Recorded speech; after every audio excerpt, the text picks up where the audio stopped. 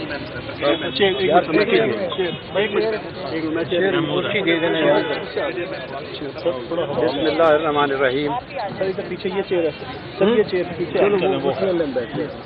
میرا تعلق تعارف کرایا گیا ہے کہ میں بھی سویلین جرنیل ہوں، اور اس کے ساتھ میں یہ کہنا چاہوں گا کہ میرا تعلق پاکستان کی اس جنریشن سے ہے جس نے پاکستان بنتے ہوئے دیکھا، اس کو ٹوٹتے ہوئے بھی دیکھا، اور آج میں اس کو بکھرتے ہوئے دیکھ رہا ہوں. اور جس قسم کے حالات ہیں، مجھے آج واقعی وہ وقت یاد آ رہے ہیں جب 1947 کا وقت، جب ہم ہندوستان سے لاکھوں کروڑوں مہاجرین کے طور پر اپنی ہزاروں سال پرانی شناخت اور اپنی پرانی جائیدادیں، گھر بار سب کچھ چھوڑ کر ہم قائد اعظم کے پاکستان آئے تھے. اور میں 75 سالوں میں نے اس پاکستان کی بہت خدمت کی ہے، لیکن میں اس دن سے پہلے دن سے ہی اس پاکستان کی تلاش میں ہوں جس کا تصور علامہ اقبال نے برصغیر کے مسلمانوں کے لیے ایک خود مختار خوددار شخصیت کیا کہتے ہیں قومیت کا شعور جس نے پیدا کیا تھا، اور جس کے تصور کے ساتھ قائد اعظم نے برصغیر کے مسلمانوں کو ایک خوددار، خود مختار اور جمہوری مملکت کا خواب جو تھا وہ حقیقت میں بدلا تھا. کیونکہ 1946 میں جس وقت پاکستان کی باتیں ہو رہی تھیں، آج میں آپ ینگر جنریشن ہے ان کو یاد کرانا چاہتا ہوں، اکثر کو نہیں معلوم کہ 1946 میں ایک عبوری حکومت بنی تھی، انگریزوں نے بنائی. اس میں پنڈت نہرو جو تھے وہ وزیر خارجہ تھے اس وقت، اور انہوں نے بطور وزیر خارجہ ستمبر 1946 میں ایک بات کہی تھی اور کہا تھا کہ اب جو باتیں ہو رہی ہیں نئی مملکت کے بنانے کی، میں آج یہ لکھ کر دیتا ہوں، اس نے کہا کہ کوئی آزاد مملکت نہیں ہوگی، یہ صرف ایک کلچرلی اٹونومس اینٹیز ہوں گی جو کوئی آئیں گی وجود میں انڈین اوشن کے وقت. کیونکہ اس نے کہا کیونکہ اب دنیا میں صرف 4 بڑی طاقتیں ہوں گی، گریٹ پاورز اس نے کہا تھا. پہلی امریکہ، دوسری روس، اور تیسری چین، جو کہ چین ابھی آزاد نہیں ہوا تھا، لیکن نہرو کو اتنی سمجھ تھی کہ چین ایک بڑی طاقت بنے گا. اور چوتھا اس نے کہا تھا ہندوستان، کیونکہ انگلینڈ کا نام نہیں لیا کیونکہ اس کو احساس تھا کہ ہندوستان کے بغیر انگلینڈ کبھی بڑی ریاست نہیں رہے گا. اور آپ نے دیکھ لیا کہ آج انگلینڈ کا وزیر اعظم ہندوستان کا ہی ہندوستانی جا کر وزیر اعظم بن گیا ہے. یعنی انگلینڈ اب گریٹ پاورز میں شامل نہیں ہے، ہندوستان تیزی سے گریٹ پاور کے طور پر اپنی منزل کی طرف بڑھ رہا ہے. اور ہم کیا ہیں؟ ہم جو نہرو نے کہا تھا کہ یہ ایک صرف کلچرلی اٹونومس اینٹی ہوگی، بس کوئی اس کی سوورن انڈیپینڈنس نہیں ہوگی، آزاد نہیں ہوگا. نہرو نے کچھ بھی نہیں کیا، انڈیا نے کچھ نہیں کیا.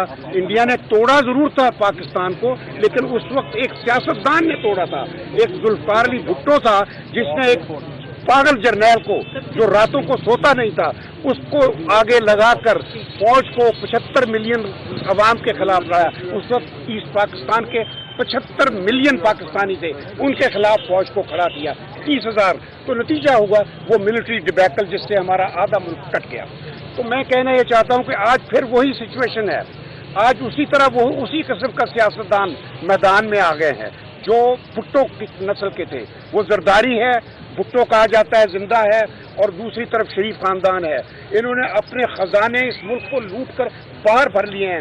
ان کا اس ملک میں کوئی نہیں ہے، علاج تک یہ اپنا باہر کرواتے ہیں. تو آج وہ جو نہرو کی جو پیشین گوئی تھی وہ انہوں نے پوری کر دی ہے. پاکستان ایک صرف ایتھنک اور یعنی زبانی اور لسانی بنیادوں پر ایک کلچرلی اٹونومس اینٹی کے طور پر بن گیا ہے. ہماری جو سوورن انڈیپینڈنس تھی وہ امریکہ کے حوالے کر دی ہے انہوں نے، اور کرنے والا وہ فوجی جرنیل تھا جو اب چلا گیا ہے. جس فوج کا یہ ذمہ داری تھی کہ پاکستان کی آزادی کا تحفظ کرے وہ اس کا سپہ سالار تھا. تو وہ جو ایک آدمی جس نے پوری فوج کو کے نام کو استعمال کر کے یہ غلطی کی ہے، اب وقت آ گیا ہے قوم اس بات کا احساس کرے کہ کسی ایک شخص کو یہ حق نہیں پہنچتا کہ وہ ملک کی قسمت کے فیصلے کرے. کوئی یہ نہیں فیصلہ کر سکتا کہ اس چور کو پاکستان کا رولر ہونا چاہیے، اس باہر کی طاقت کو پاکستان کے اوپر مسلط ہونا چاہیے. اب صرف پاکستان کے عوام وہ فیصلہ کریں گے کہ ہمارا رولر کون ہوگا، اور اس کا صرف ایک ہی طریقہ ہے جو کہ ساری دنیا